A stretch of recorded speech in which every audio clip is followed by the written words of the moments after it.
प्रत्येकजण स्वतःच्या success story share करतात सोशल मीडियावर, पण स्वतःचा लॉस शेअर करतो का कोणी? आणि जो रिअलमध्ये पैसा कमवतो तो कधी सांगतो का मी काय केलेलं आहे? तो कधीच सांगत नाही. तुम्ही मगाशी जे म्हणालात की जर प्रत्येकाला पर्सनल फायनान्स समजला तर इकॉनॉमी चालणारच नाही, असं काहीतरी म्हणालात. म्हणजे काय नेमकं? पर्सनल फायनान्स म्हणजे कसं असतं की आता जी कन्झम्पशन ड्रिव्हन इकॉनॉमी चालू झालेली आहे, तुम्ही स्पेंड करा. तुम्ही म्हणजे स्पेंडिंग कल्चरला आले. तुम्ही मला एक सांगा, तुमच्या आई वडिलांनी एवढं स्पेंडिंग कल्चर बघितलंय का? नाही. पण आज ते बेसिक मध्ये पण ते सुखी राहणार, हेल्थ वाईज, स्ट्रेस वाईज, प्रत्येक गोष्टीमध्ये, आणि ते समाधानी आहेत. मी पुण्यात अशी बरीच लोक बघितलीत की जे प्रोफेसर आहेत, 25-25, 30-30 वर्ष एकाच ठिकाणी काम केल्यानंतर ते घर घेतात. ते नेहमी सांगतात की कर्ज नको घेऊ, पण आज मुलं घेतात कर्ज म्हणजे एका क्लिकवरती घेतात. तर मला एक सांगा, तुमच्या जॉबची गॅरंटी 20-30 वर्षाची आहे का? कंपनीची गॅरंटी आहे का? आणि मी दुसरा एक प्रश्न काय विचारतो की तुमच्या कंपनीचा CEO जो असतो हा रेंटनी राहतो का विकत घरात राहतो? एक 10-15 वर्षाच्या काळात 1.5-2 करोड रुपये तुम्ही बनवले समजा, due to some discipline, patience, SIP through. पण तुम्ही कुणाला तरी मित्राला असं एक्साइटमेंट मोडमध्ये जेव्हा आपण येतो तेव्हा आपल्याला कळत नाही आपण काय बोलतो, आणि त्याला दाखवलं आणि त्यांनी तुम्हाला सांगितलं की तू फलाण्या ठिकाणी इन्व्हेस्टमेंट कर, XYZ ठिकाणी इन्व्हेस्टमेंट कर, तिथे तुला जास्त रिटर्न मिळेल. कारण की ह्युमन बिहेवियरला थोडीशी लालच दाखवली की त्या ट्रॅप होतात. तर तुमच्या रिटायरमेंट प्लॅन ही तुमची रिअल बेबी आहे, ती तुम्हाला कुणाला दाखवायची नाही. तुम्ही as a husband and wife तुम्हाला मॅनेज करायची. तर जोपर्यंत ते टार्गेट पूर्ण होत नाही तोपर्यंत तुमच्यापर्यंतच ती ठेवायची. नाहीतर ते परत पैसे गेल्यानंतर शिकायला मिळेल की मी काय चूक केली, मग परत 15 वर्ष द्या. मार्केट हे अनप्रिडिक्टेबल आहे, कारण की मार्केट हे डोमेस्टिक कन्सेप्टवर नाही चालत, मार्केट हे ग्लोबली चालतं. बरोबर आहे. तर त्याच्यात अमेरिकेचा पण वाटा आहे, भारताचा पण वाटा आहे, आणि इतर कंट्र्यांचा पण वाटा आहे. तर जसं जसं मार्केट महाग होतं तसं तसं ते खाली पण येतं ना. मार्केट कन्सिस्टंटली वरती जात नाही, तर मार्केट हे वरती खालती म्हणजे तुमचं रोलर कोस्टर राईड प्रमाणे जातं. बरोबर आहे. पण तुम्ही कुठली गोष्ट एकदम पीकवरती घ्यायला गेले, खूप महाग नाही, म्हणजे 1 रुपया कमवायला मी 35 आणि 40 रुपये खर्च करायला लागलो, मग ते ॲक्च्युअल इन्व्हेस्टरला कळतं की ते मार्केट खूप महाग झालेलं आहे, तर मला आता 6 महिने 12 महिने रिटर्न नको आहे, मला रिस्क मॅनेज करायची. मग ह्या लोकांना मार्केट जेव्हा कॉलेप्स होतं तर त्या लोकांना ती रिवॉर्ड देतं. कारण की आज एखादी गोष्ट 50% डिस्काउंटमध्ये मिळाली तर आपण सगळीकडे सेलमध्ये प्रॉडक्ट घेतो, पण इन्व्हेस्टमेंट मार्केटमध्ये का कोण घेत नाही? कारण की त्यांच्याकडे स्ट्रॅटेजी नसते. भारतीय मराठी मध्यमवर्गीय फॅमिलीला जर असा एक फॉर्म्युला किंवा एक सूत्र सांगायचं असेल की तुमच्या पर्सनल फायनान्स मॅनेज करण्यासाठी हे हे असा एखादा थंब रूल असा काही आहे तुमचा? नमस्कार, वंदे मातरम, जय श्रीराम. श्रीमंत सर्वांना व्हायचंय, कर्जाच्या फेऱ्यात कोणालाच अडकायचं नाहीये, पैसा कमवण्याची साधनं तर मर्यादित आहेत, खर्च मात्र अमर्यादित. मग आणि ही सर्कस आपण सगळेच करतोय. तर यात एखादं चुकीचं वळण घेतलं गेलं, एखादा चुकीचा निर्णय घेतला गेला आणि त्याची किंमत जन्मभर मोजावी लागली, असं होऊ नये यासाठी आपल्याला एक्सपर्ट्सची मदत घेणं गरजेचं असतं. पण मग हे एक्सपर्ट कशाच्या बेसिसवर एक्सपर्ट बनतात हेही समजून घेतलं पाहिजे. ते जेव्हा आपल्याला मार्गदर्शन करतात ते त्या मार्गदर्शनामागचं लॉजिक काय हे समजून घेतलं पाहिजे. तर हे सगळं समजून घेण्यासाठी आपण एक पर्सनल फायनान्स मेंटर जे गेले 30 वर्ष या क्षेत्रात काम करतायत, सकाळ, मटा वेल्थ, इकॉनॉमिक टाइम्स अशा वेगवेगळ्या पब्लिकेशन्समध्ये ज्यांचे लेख प्रसिद्ध होत असतात, अशा एक्सपर्टनं बोलवलं आहे किरांग गांधी सरांना. Kirang sir, thank you so much. Thank you so much. पुण्यावरनं ट्रॅफिक ओलांडून आलाय, त्यामुळे खरंच थँक्यू. आपण मगाशी गप्पा मारताना तुम्ही म्हणालात ना की पर्सनल फायनान्स हा पर्सनल असतो, तर हे असं वेगळं का बरं हायलाईट करावं लागतं की बाबा हा पर्सनल आहे, हा वैयक्तिक आहे? म्हणजे पर्सनल फायनान्स मधनं ते समोर कळत नाही का लोकांना? काय होतं? नाही, ॲक्च्युली कसं असतं की पर्सनल फायनान्समध्ये मुळातच पर्सनल फायनान्स लिहिलेलं आहे. पर्सनल हा वर्ड आपण अवॉइड करतो, कारण की कसं असतं की मेंदूला नेहमी आपल्याला शॉर्टकट हवा असतो, की एखाद्या व्यक्तीने मला काय सांगितलं किंवा मी काय ग्रीडमध्ये कुठं पैसे टाकतोय. आणि कसं असतं की पर्सनल फायनान्समध्ये आता जवळपास मी 1993 पासून काम करतोय, जवळपास 70-80% मी त्याच्यात दिलेले आहेत. त्यात मी जॉब जवळपास 10-12 वर्ष केला आणि 2009 पासून मी इंडिपेंडेंटली ॲक्टिव्हली चालू केलेलं आहे काम. बरं. तर मी पहिल्या 15 वर्षात असं बघितलं की लोक पर्सनल फायनान्सला बिलकुल सिरियसली घेत नाही. भारतामध्ये. आणि हे तुम्हाला आश्चर्य वाटेल, हे मला एका फॉरेनरनी 2003 समजवलं होतं. बरं. तर त्यांच्याकडं असं रिसर्च होता, म्हणजे ते लोक जेव्हा इन्व्हेस्टमेंट किंवा काही पण डिसिजन घेतात, ते असं पाठीमागे काय दिलेलं आहे, पुढं मला काय मिळणार आहे, हे जे आपल्याला दाखवलं जातं तसं बघून नाही करत. ते एक स्टडी करतात, एक ॲनालिसिस करतात, एक रिसर्च रिपोर्ट करतात, त्यात ते मल्टीबिलियन डॉलर खर्च करतात आणि मग ते डिसाईड करतात की मला काय करायचं आहे.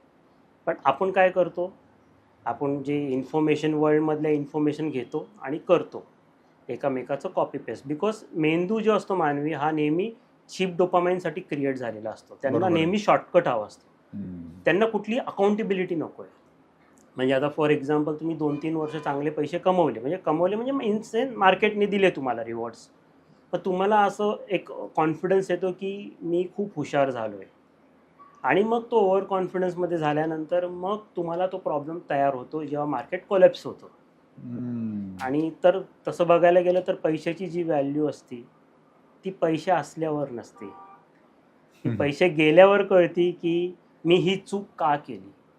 पण ते आजच्या काळात किती लोक ॲक्सेप्ट करतात. तर ज्यांनी ज्यांनी ॲक्सेप्ट केलं, त्यांनी ॲज अ स्टुडंट स्टडी केला, ते पुढे गेले.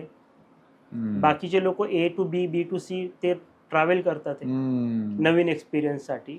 म्हणजे पर्सनल फायनान्स हा पर्सनल आहे हे म्हणण्यामागे त्यात माझा स्वतःचा माझ्यासाठीचा रिसर्च केलेला असायला हवा, असं काहीतरी म्हणायचं आहे का? रिसर्च म्हणजे तुम्ही काय करणार, बेसिकली गुगलवर तुम्ही काहीतरी टाकणार कीवर्ड्स आणि ते तुम्हाला इन्फॉर्मेशन प्रोव्हाइड करते. तर ते इन्फॉर्मेशन असते. आज आपण इन्फॉर्मेशन बघून इन्व्हेस्टमेंट करतो.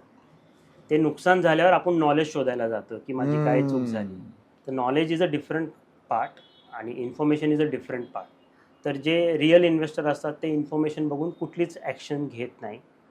ते त्यांचा बेस तयार करतात पहिला, की मी इथं 100 रुपये टाकायचे, तर का टाकायचे. तर जनरल पब्लिकली लोक असं बघितलं जातं की फॉर एक्झाम्पल मला काय फ्युचरमध्ये रिटर्न मिळतील, रिवॉर्ड मिळतील. पण इन्व्हेस्टमेंटमध्ये म्हणा, तुम्हाला रिटर्न बघण्यापेक्षा तुम्हाला रिस्क बघावी लागते की मी त्याच्या अगेन्स्ट काय रिस्क घेतोय. तर प्रत्येक इन्स्ट्रुमेंटमध्ये कुठली ना कुठली रिस्क असते. पण इन्व्हेस्टर तो कधीच बघत नाही. तो लर्निंग लेसन कधी होतो, जेव्हा ते कॉलेप्स होती. याचं काही म्हणजे सांगू शकता की हो, कसे चुकतात लोक? त्याचं कसं असतं की त्याचे 2-3 एक्झाम्पल मी सांगू शकतो. की बेसिकली तुम्हाला हे माहिती असेल की मागे DHFL FD डिफॉल्ट झाल्या. तर ते डिफॉल्ट झाली कारण की का, तर लोकांना 2-3% एक्स्ट्रा रिटर्न मिळत होते FDमध्ये. ज्यांचं माइंडसेट FDचं आहे पर्टिक्युलरली, ते 15 वर्षापासून करतात आहे. मग त्यांना एक ओव्हर कॉन्फिडन्स झालं की मला 2% जास्त मिळतं. पण ते 2% जास्त का देतात आहे, तर ते कोणी ॲनालाइज केलं होतं का, त्यांची पेपर क्वालिटी AAA असून सुद्धा ती डिफॉल्ट झाली. तर ती डिफॉल्ट झाल्यानंतर मला समजणं, तो झाला लर्निंग लेसन. पण ते डिफॉल्ट होण्या अगोदर तुम्हाला 6 महिन्यामध्ये मार्केटमध्ये इंटिमेशन केलं जातं की ही कंपनी डुबणार आहे. जे मार्केटमध्ये एक्सपर्ट्स आहेत ते गुगलवरती कधीच येत नाही. गुगलवरती कधी येतं की जेव्हा ती कंपनी डिफॉल्ट झाली, गोष्ट घडून झाल्यानंतर येणार आहे. म्हणजे मी आज फॉर एक्झाम्पल 20 लाख रुपये FDमध्ये टाकलेत, पण ते झिरो झाल्यानंतर तर ते नॉलेज झालं. पण तुम्हाला असं कळालं, असं कोणीतरी सांगितलं की ही कंपनी डुबणार आहे आणि तुम्ही ह्याच्यातून एक्झिट व्हा, तर ते तुमची इन्फॉर्मेशन झाली. कारण की नाही, उलट जर 20,000चे झिरो झाले तर ते इन्फॉर्मेशन झाली. हां, इन्फॉर्मेशन झाली, हां. सॉरी. तर सेम असे ते दुसऱ्या गोष्टी पण आपण बघू शकतो की फ्रँकलिनचे डेट फंड जे कोलॅप्स झाले ते 5 स्टार रेटेड होते. 5 स्टार रेटेड होते, सगळीकडे रेटेड होते 5 स्टार. 5 स्टार रेटिंग बघून इन्व्हेस्टमेंट करणं इट्स अ डिफरंट कन्सेप्ट. कारण की त्यांनी पास्ट परफॉर्मन्स आहे. तर आपण कधी कार रेअरव्ह्यूमध्ये बघून चालवतो का? तर जे पास्टमध्ये मिळाले ते पास्टमध्ये गेले ना, ते फ्युचरमध्ये कसं मिळणार. तर त्याच्या अगेन्स्ट काय रिस्क होती, म्हणजे त्या फ्रँकलिनच्या डेट फंडमध्ये असे बरेच पेपर होते की जे 1-2 क्वार्टर अगोदर त्यांनी इंटरेस्ट देणं बंद केलं होतं. जसं ADAG ग्रुप आहे, वोडाफोन ग्रुप आहे किंवा XYZ ग्रुप होते, त्यात DHFL, म्हणजे वेगवेगळ्या ग्रुप्स होत्या.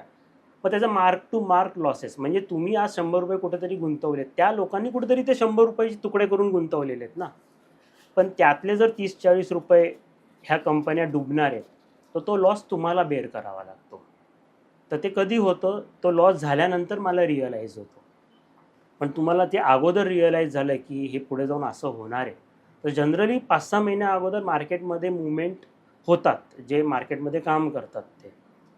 पण आपल्याला कसं असतं की आपल्याला एक्झिट स्ट्रॅटेजी माहिती नसते, आपण इन्व्हेस्टमेंट करतो, विसरून जातो. मग मार्केट तुम्हाला बरोबर जमिनीवर आणतं आणि सांगतं की तू मला बघत जा.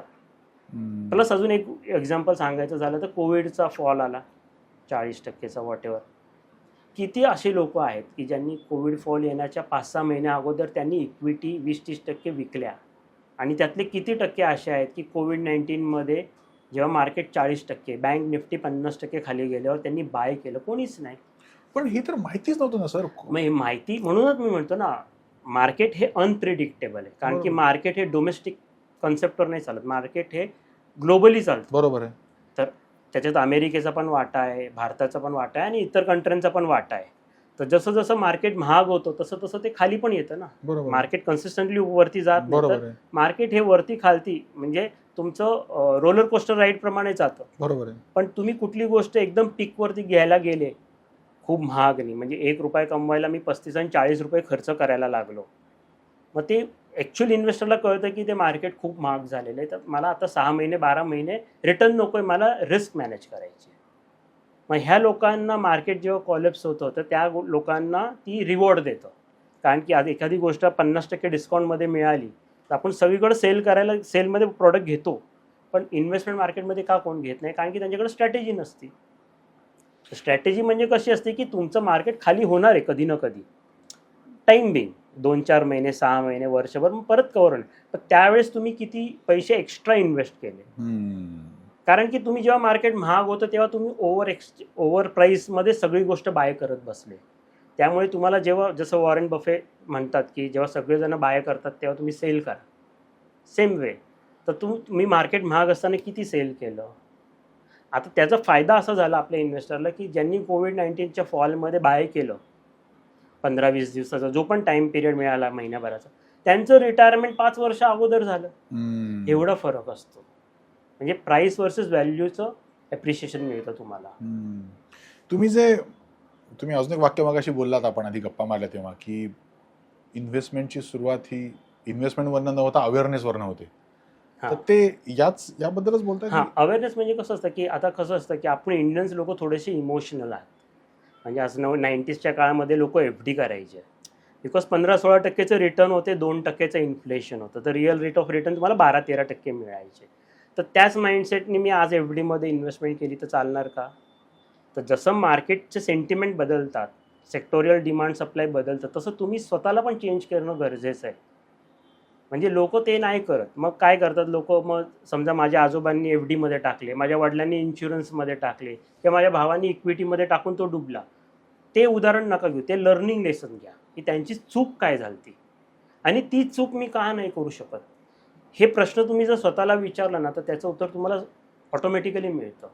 तर FD माइंडसेट हे आता उपयोगाचं नाही. तुमचं 60% FDचे रिटर्न, इन्फ्लेशन 6-7%, तर तुमची पैशाची व्हॅल्यू डेप्रिशिएट होती बिकॉज तुम्ही इमोशनली अटॅचमेंट आहे FD कन्सेप्टशी.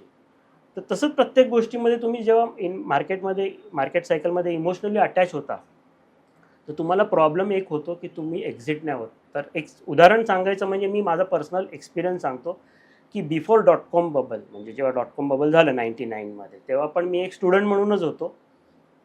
तेव्हा ॲमेझॉनचा IPO आला, मग इंटरनेटच्या ज्या ज्या कंपन्या बनायच्या त्या ओव्हर व्हॅल्युएशन प्राईसनी US ट्रेड व्हायला लागल्या आणि मग .com बबल फुटलं. मग ते एका दिवसात किती फुटलं? तर 80%. ॲमेझॉन, मायक्रोसॉफ्ट हे 80-90% फॉल झाले होते. मग ते प्राईस टू प्राईस यायला त्यांना 10 वर्ष लागले. तर त्याच्यानंतर त्यांनी .com बबल नंतर आपल्या इथं इंडियन इकॉनॉमीमध्ये ग्लोबली पैसा यायला लागला. मग आता तिथं जे घडतंय, पूर्वी कसं होतं की आपल्या भारतामध्ये, जसं माझा हा टीचिंग, म्हणजे मी हे जे बघितलेलं ते सांगतोय की पूर्वीच्या काळामध्ये कंपन्या बनवायच्या हे 2री-3री पिढी चालवण्यासाठी. हो. अमेरिकन लोक कंपन्या बनवतात विकण्यासाठी. जर तुम्ही कुठले अमेरिकन इन्व्हेस्टर आलाय इनिशियली ₹1, त्यांनी 500,000 रुपयापर्यंत नेली आहे, तर तो विकणार आहे आणि तेव्हा तुम्ही जर बाय केलं तर काय होणार ती गोष्ट? कारण की तुम्हाला इझी डोपामाइन चिप झाला ना की त्याचे 1चे 500 झालेले. तर तो चिप डोपामाइन जो असतो ना, तोच मार्केटमध्ये त्याला म्हणतात रिस्क, की कुणाची तरी एक्झिट आहे ते तुमची एंट्री नसायला पाहिजे. म्हणजे तुम्ही इमोशनली अटॅच ठेवली तुमच्या इन्व्हेस्टमेंटला, तर ती कधी धोका देईल त्याचा भरोसा नाही. हे आम्ही 30 वर्षापासून बघत आलेलो. तर इन्व्हेस्टमेंट तुम्ही फॅमिलीबरोबर इमोशनल ठेवा, अर्थातच. पण इन्व्हेस्टमेंटमध्ये अजिबात ठेवायचा नाही. तो कधी धोका देईल ना त्याचा भरोसा नाही. म्हणजे आज चांगले तर उद्या डिफॉल्ट. तुम्ही आत्ता जे म्हणालात की दुसऱ्याची एक्झिट तुमची एंट्री होता कामा नये, हां. हे ओळखायचं कसं की कारण मी नेहमी जो शेअर घेतोय तो कोणीतरी तर विकतंय, हं. तर हां. म्हणजे हा अवेअरनेस कसा बिल्ड करणार? कारण की जनरली लोक काय करतात की जे सगळेजण करतात ना, असं न्यूजमध्ये येतात आर्टिकल, ह्यांनी एवढे पैसे कमवले, त्यांनी तेवढे पैसे बनवले, हे जे फ्लो येतात हे अर्ली इन्व्हेस्टर्स होते. ते लाईफ टाईम इन्व्हेस्टर नाही आहे. तुम्हाला लाईफ टाईम इन्व्हेस्टर व्हायचं असेल तर तुम्ही त्यांच्यासाठी एक्झिट पॉईंट आहात. तर जी गोष्ट त्याचं कसं असतं की एक IPO येतो साधारण मार्केटमध्ये, ते आज IPO मला माहीत नाही की किती लोक त्याचं जे ड्राफ्ट हिअरिंग प्रोस्पेक्ट येतं 550-600 पेजेस, तर ते वाचतात. मला नाही वाटत ते कोणी वाचतंय. तर त्याच्यामध्ये 30-40 पानं तर फक्त रिस्क रिलेटेड लिहिलेलं असतं. ते कोण वाचतं? प्रमोटर शेअर विकतोय का कर्जामध्ये अडकलेला आहे का काय लिटिगेन्समध्ये आहे ते कुणाला माहिती. तर तुम्ही तुमच्या ॲडॉनमध्ये करत गेले तर ते कधी ना कधी ते फॉल होणारच आहे. तर तुम्हाला बेटर वे की जे सगळे फ्लो करतात ते त्याच्यात नका जाऊ. तुम्ही तुमचा पहिला बेस तयार करा की बेसिकली माझं कसं असतं की पर्सनल फायनान्समध्ये मी एक गोष्ट बघितलेली आहे की तुम्ही किती कमवता ह्याच्यापेक्षा तुम्ही किती वाचवता हे महत्त्वाचं आहे. की फॉर एक्झाम्पल आता मी तुम्हाला एक्झाम्पल द्यायचं झालं की 2013-14 एक मोठ्या IT कंपनीचे एक VP होते. त्यांना मी एक वाक्य सांगितलं होतं की आज तुम्ही 5 लाख रुपये कमवताय, पण जी लाईफस्टाईल आहे त्या लाईफस्टाईलमध्ये चूक आहे खूप. कारण की तुम्ही स्वतःसाठी स्वतःला देत नाही आहे. म्हणजे की फॉर एक्झाम्पल आज तुमच्याकडं जी सॅलरी क्रेडिट होती त्यात तुम्ही पहिला पैसा जो आहे ना दुसऱ्या दिवशी तुमच्या इन्व्हेस्टमेंटला म्हणजे तुम्ही स्वतःसाठी देताय. पण आज होतं काय की लोक सगळेजण एकामेकाचं बघतात आहे. पहिला पैसा जातो EMIमध्ये, म्हणजे जो जवळपास 40-50% असतात. मग जातं तुमचं टॅक्सेशन आणि इन्फ्लेशन आणि स्कूल फीजमध्ये. मग तुमच्याकडे शेवटचा पैसा राहतो तो सेव्हिंगचा राहतो. बापरे. म्हणजे तुम्ही स्वतःला शेवटचा वेळ देताय. आणि जेव्हा तुमचं अर्निंग वाढतं तेव्हा तुम्ही तुमची लाईफस्टाईल इन्फ्लेटेड करता. बरोबर. पण एक काळ असा येईल आफ्टर 60s और 70s की तुम्हाला असं वाटतं की मला आता थांबायचं आहे. मग ती लाईफस्टाईल तुम्हाला त्या वेळेस मॅनेज करता येईल का? की एक्झाम्पल आज 50,000 रुपये तुम्हाला घर खर्च आहे. म्हणजे तुमची इन्कम 100 रुपये तुम्ही 50 रुपये खर्च करताय, पण 25 वर्षानंतर ती झिरो होणार आहे. मग ते 50 रुपयाची वस्तू 300 रुपयाला झाली आहे विथ झिरो इन्कम झालं. आणि ते तुम्हाला 30 वर्ष सांभाळायचं. तर मी लोकांना असं सांगतोय की मी जे 20-25 वर्ष शिकलेलो आहे त्याच्यातलं मॅक्सिमम तुम्ही घ्या माझ्याकडून. कारण की आपण कधी कोणाला फोन करत नाही, काही करत नाही. तर माझा जो एक्सपिरियन्स आहे तो तुम्ही शेअर करा. तर तुमची XYZ अमाऊंट सॅलरी आहे, 100 रुपये सॅलरी आहे, तर तुम्ही 20 रुपये असे बाजूला काढा की जे तुमचं खरं बाळ आहे आणि ते तुम्हाला म्हातारपणी सांभाळणार आहे 30 वर्ष. ह्या माइंडसेटनी इन्व्हेस्टमेंट केली आणि कुणालाही तुमची इन्व्हेस्टमेंट दाखवू नका. कारण की तुम्ही एका फ्लोमध्ये पैसे कमवले एका माइंडसेटने. कारण की ह्युमन बिहेवियर हे सारखं बदलत असतं. बेसिकली पैसा आला तर एक वेगळं बिहेवियर असतं, पैसा नसला तर एक वेगळं बिहेवियर असतं. तर तुम्ही आजूबाजूला मित्र, बँकवाले किंवा नातेवाईकांना जेव्हा दाखवता तुम्ही तुमच्या गोष्टी, तेव्हा तो तुमच्याबरोबर काय माइंडसेटनी बोलतोय ते तुम्हाला माहिती पाहिजे. तुम्ही बनवले चांगले कॉर्पस 15-20 वर्षाच्या पेशन्समध्ये, तर ज्यांनी 15-20 वर्षापूर्वी चालू केले त्यांच्या तयार झालेत आता कॉर्पस की ते त्यांना 30 वर्ष सांभाळेल बिकॉज ऑफ देअर डिसिप्लिन. त्यात मार्केटने सगळं दिलेलं आहे त्यांना. तर त्यांनी डिसिप्लिन ठेवलेली आहे की मला कुणाला दाखवायचं नाही आहे. कारण की तुमचा पैसा त्यांना दिसला की तो 6 महिने 12 महिन्यात तो गायब होणार. माझ्याकडे N number of case studies आहेत. हो का? कारण की तो काय इंटेन्शननी तुमच्याशी बोलणार. म्हणजे काय? म्हणजे फॉर एक्झाम्पल आता एखादं उदाहरण समजायचं झालं तर एक 10-15 वर्षाच्या काळात 1.5-2 करोड रुपये तुम्ही बनवले समजा, due to some discipline, patience, SIP through.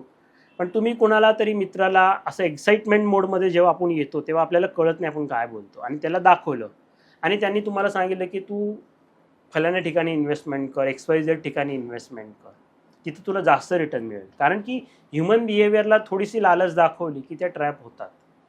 तर तुमच्या रिटायरमेंट प्लॅन ही तुमची रिअल बेबी आहे. ती तुम्हाला कुणाला दाखवायची नाही. तुम्ही as a husband and wife तुम्हाला मॅनेज करायची.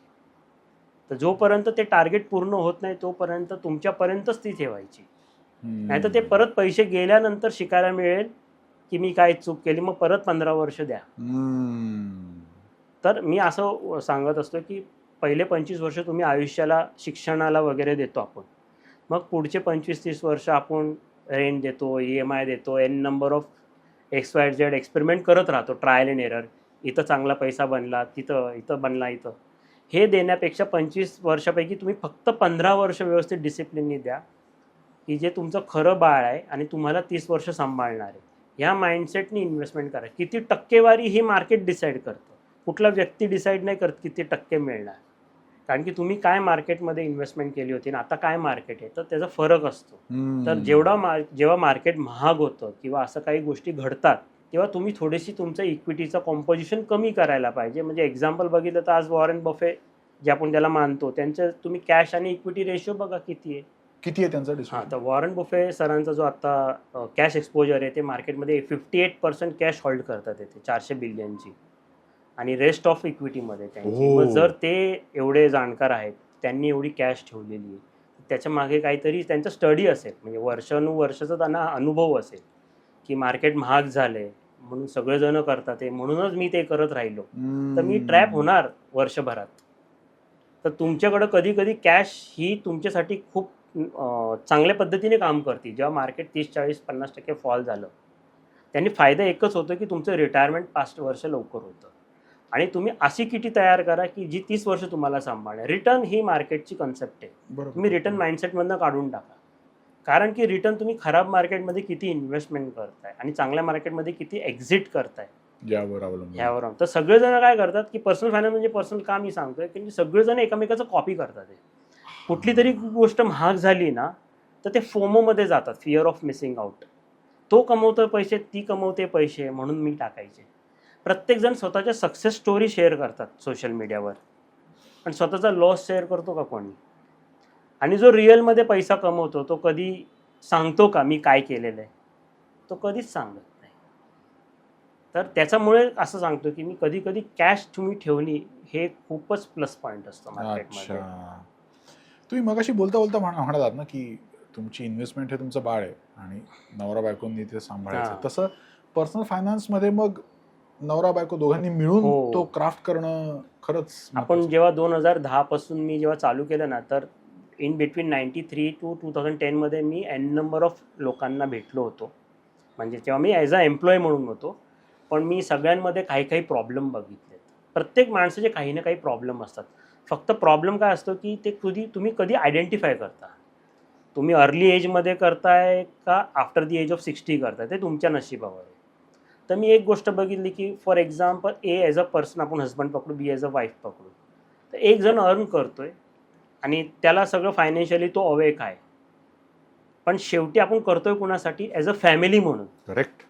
तुम्ही ॲज अ पर्सन म्हणून करोडो रुपये बनवले, पण तुम्ही तुमच्या स्पाऊसला 1000 रुपये मॅनेज करायचं पण मध्ये इन्व्हॉल्व नाही केलं, तर समजा ए व्यक्ती नसेल तर बी व्यक्तीकडे ते राहील का? कॅपेबिलिटी डेव्हलपच नाही तर झाली. ते मला सांगायची गरज नाही आज मार्केटमध्ये काय चालू आहे. जर जे कोण 20-30 वर्षापासून बघतात ते, तर आपण काय करतो की सगळं मी करतोय, सगळं मी मध्ये चाललेले. किंवा असे पण केसेस असतात मी बघतोय की दोघंही कमवतात. मग झालंय काय, आता डिवायडेशन इतकं झालंय की माझा पैसा तुझा पैसा झालेला आहे. हे आपलं कल्चर नाही आहे. आपलं कल्चर काय आहे की ॲज अ फॅमिली म्हणून आपण ग्रो करतो. सगळं आपलं आहे. शेवटी तुम्हाला खर्च घराचा आहे, एक म्हणजे पूर्ण कुटुंबाचा आहे. तुमचं एज्युकेशन मुलाचं कुटुंबाचं आहे, रिटायरमेंट कुटुंबाचं आहे. ॲज अ तुम्ही ट्रॅव्हल जाता ॲज अ फॅमिली म्हणून जाता. काय एकटं जाता तुम्ही? नाही ना. मग तुम्ही स्वतःला आयसोलेट का करून घेताय? तर तुम्ही जितका जे पण काय कमवताय ते तुम्ही इन्व्हॉल्व करा. भले पर्सनल फायनान्स हे खूप बोरिंग विषय आहे, हा तुम्हाला शाळेत कधीही शिकवला जाणार नाही, हे मला एका फॉरेनरनी 2003 मध्ये समजवलं होतं. कारण की जर पर्सनल फायनान्स सगळ्यांना कळत राहिलं तर तुमची इकॉनॉमी नाही चालणार. तर त्याचं एक एक्झाम्पल सांगतो, म्हणजे त्यांनी जसं सांगितलं तसं. कारण की ते क्लिक मला 5 वर्षानंतर झालं. जेव्हा मी जॉब मार्केटमधून बाहेर निघालो, नंतर मला प्रश्न विचारायची खूप सवय होती पूर्वीपासून, म्हणून मी पर्सनल फायनान्सला स्वतःला स्टुडंट समजतो, मी एक्सपर्ट समजतच नाही. तर मी खूप लोकांशी भेटलो, मला योगानुयोग म्हणजे बऱ्याच कंपनीचे MD CEOज आणि वेगळ्या. तर मी बऱ्याच लोकांना असं मला काहीतरी युनिकनेस दिसला की मी प्रत्येकाला काही ना काही प्रश्न विचारायचो. आणि आजही विचारतो. हम्म. कारण ते मला मार्क करायचं असतं की ते काय आहे एक्झॅक्टली, त्यांनी असं काय थॉट प्रोसेस केली की त्यांनी युनिकनेस आणलं. हम्म. तर मी त्यांना तेव्हा एक प्रश्न विचारला होता, तर त्यांनी असं सांगितलं होतं मला, हे त्याच्या लँग्वेजमध्ये आहे, की आपलं जे कल्चर आहे ना, हे बेसिकली कसं असतं की आपण सोसायटीसाठी जगत असतो. प्रत्येकजण स्वतःसाठी कमी, सोसायटीसाठी जास्त जगतो, म्हणजे आई वडिलांपासून ते लहान मुलांपर्यंत. तर त्यांनी मला असं सांगितलं होतं की जे US मध्ये डेट कल्चर होतं before .com bubble, as a MNC bank म्हणून ते आले आफ्टर .com बबल इंडियामध्ये, आणि त्यांनी हे डेट कल्चर आणलं. मला एक सांगा, तुमच्या आई वडिलांनी कधी कर्ज घेतलं होतं का बिफोर .com बबल 99च्या अगोदर? अगदी क्वचितच. मिळतच नव्हतं ना. मिळतच नव्हतं. म्हणजे 6 महिन्यांनी सेंट्रल गव्हर्नमेंट एम्प्लॉई, हो. 2 जामीनदार, आणि ते पण न देण्याच्या हिशोबाने तुमच्याकडे काम करायचे. हो. आज तुम्हाला कर्ज काय मिळतं एका क्लिकमध्ये. तर ही डेट कल्चर कोणी संस्कृती आणली? अमेरिकन्सनी, फॉरेनर्सनी. कारण की कसं होतं की तिथं कसं आहे की तुमची आज इन्कम फॉर एक्झाम्पल $10,000, $10,000 आपण समजूया की सॅलरी आहे. मग त्याला कन्झम्पशन सायकल ड्रिव्हन करायची, तर त्याला काय करायला लावणार? माझ्याकडे ₹100 पण मला ₹1000ची वस्तू पाहिजे, तर काय करणार? कर्ज घ्यावंच लागणार आहे मला. तर सुरुवातीला सगळ्यांना 2001-2 नंतर बघा, हे सॅलरी अकाउंट कल्चर म्हणजे झिरो बॅलन्स अकाउंट कल्चर हे कधीपासून आलं? तुम्ही जेव्हा झिरो बॅलन्स अकाउंटच्या ह्याच्यात गेले, म्हणजे तुम्ही झिरोमध्ये अकाउंट घेतलं, तर आपण खुश होण्याचं कारण आहे का? नाही. तर समोर कोण आहे? बँक आहे. बँक म्हणजे कोण आहे? पूर्वी सावकार हा प्रकार माहिती होता आपल्याला. आता हा MNC सावकार आहे. म्हणजे सर्वात तुम्हाला काय करणार? तो क्रेडिट कार्ड देणार. ज्याचा पगार ₹10,000 पण अजून सुरुवात नाही झालेली, त्याला ₹1,00,000 खर्च करण्याचं क्रेडिट कार्ड देणार व्हर्च्युअलमध्ये. आता क्रेडिट कार्ड काय असतं हे कुणाला माहीतच नाही, त्याचे टर्म्स अँड कंडिशन कोणी वाचत नाही, की मी पेमेंट नाही भरलं तर काय होऊ शकतं. तर जेव्हा आपण फॅमिलीबरोबर इमोशनली किंवा मित्रांबरोबर जातो, आपण खर्च करतो, आणि समजा जॉबचं डामाडोल झाली, मग त्या बिलाचं काय होतं? तसं करत करत तुम्ही क्रेडिट कार्ड घेता, मग पर्सनल लोन घेता, मग कार लोन, मग होम लोन, मग ह्याचा अंत नाही. कारण की तुम्हाला ते व्यसनमध्ये गेलेले. तर कर्ज चांगलं असतं, पण कधीपर्यंत? जोपर्यंत ते तुमच्या कंट्रोलमध्ये आहे. ज्या दिवशी ते बँकेच्या कंट्रोलमध्ये गेलं, तर तुमचं पर्सनल फायनान्समध्ये फायनान्शियल फ्रीडम वर्ड काढून टाकायचं. तुम्ही फ्री नाही. तुम्ही जॉब करताय, बँकेसाठी करताय. जरी तुमचा 1,00,000 पगार असेल आणि 40-50 हजार रुपये EMIमध्ये जात आहे, अल्टिमेटली काय? एंड ऑफ द मंथ मला एकच प्रश्न विचारतो मी, तुम्ही 50,000 रुपये EMIमध्ये देताय, at the end of the month त्याची व्हॅल्यू किती? 0. मग ह्या 0साठी काम करताय, कारण की तुम्हाला ती गोष्ट हवी आहे, पण तुमच्याकडे पैसे नाही आहे. पण तुम्हाला ती गोष्ट हवी आहे. एक तर तुम्हाला डिस्काउंट माइंडसेट आहे, किंवा तुम्हाला काहीतरी असं माइंडसेट इमोशनली अटॅच तुम्ही आहे, म्हणाल तसं ते फोमो सारखं पण हां, आहे. की मी दुसऱ्यांकडे आहे नाही म्हणून घेतलं तर दुसऱ्यांकडे आहे, माझ्याकडे नाही. तर ह्या रेसमध्ये लागलेत सगळेजण. प्रत्येक घरा, आज तुम्ही मोठ्या मोठ्या कॉम्प्लेक्समध्ये बघा, बँकेच्या भाड्याच्या घरात राहतात ते, तसं बघायला गेलं तर भाड्याचा जो यील्ड आहे तो 2% आहे, आणि EMI आहे. कसं असतं की मी एक गोष्ट बघितली की जे लोक आता कसं असतं की तुम्ही कॉर्पोरेटमध्ये जॉब करता, तुमच्या आजूबाजूची जी 6 लोक किंवा 10 लोक जे काम करतात ना, तेच तुम्ही करणार. हो ना, बरोबर. मास कारण की तुम्हाला तेवढा वेळ नाही पर्सनल फायनान्स समजायला, तुम्हाला अख्ख्या जगाचं ज्ञान हवंय. मी तोडतोय मध्ये. तुम्ही मगाशी जे म्हणालात की जर प्रत्येकाला पर्सनल फायनान्स समजला तर इकॉनॉमी चालणारच नाही, असं काहीतरी म्हणालात. म्हणजे काय नेमकं? पर्सनल फायनान्स म्हणजे कसं असतं की आता जी कन्झम्पशन ड्रिव्हन इकॉनॉमी चालू झालेली आहे, तुम्ही स्पेंड करा. तुम्ही म्हणजे स्पेंडिंग कल्चर लागलं. तुम्ही मला एक सांगा, तुमच्या आई वडिलांनी एवढं स्पेंडिंग कल्चर बघितलंय का? नाही. पण आज ते बेसिकमध्ये पण ते सुखी राहणार, हो. हेल्थ वाईज, स्ट्रेस वाईज, प्रत्येक गोष्टीमध्ये, आणि ते समाधानी आहेत. मी पुण्यात अशी बरीच लोक बघितलीत की जे प्रोफेसर आहेत, 25-25, 30-30 वर्ष एकाच ठिकाणी काम केल्यानंतर ते घर घेतात. ते नेहमी सांगतात की कर्ज नको घेऊ, पण आज मुलं घेतात कर्ज, म्हणजे एका क्लिकवरती घेतात. तर मला एक सांगा, तुमच्या जॉबची गॅरंटी 20-30 वर्षाची आहे का? कंपनीची गॅरंटी आहे का? आणि मी दुसरा एक प्रश्न काय विचारतो की तुमच्या कंपनीचा CEO जो असतो, हा रेंटनी राहतो का विकतच्या घरात राहतो? मग ते विचार करतात की काय करतो तो. तर माझं असं म्हणणं आहे की तुम्ही घर नका घेऊ असं प्रश्न नाही आहे. प्रॉब्लेम काय आहे की आता कसं झालेलं आहे की तुम्ही असं तर कल्चर नाही आहे की तुम्ही एका एरियामध्ये जॉब केले की तिथं 30 वर्ष राहणार, असं नाहीये. तर तुम्ही जेव्हा कर्ज घेता तेव्हा तुम्ही फक्त समजा फॉर एक्झाम्पल 80 लाखाचं घर आहे, एक एक्झाम्पल पकडूया, पण ते 80 लाखाचं असतं का? नाही ना. त्याच्यावरती बाकीचे जे सगळे स्टार मार्क असतात ते कोण सांगतं? तर तर ते कोणी सांगत नाही.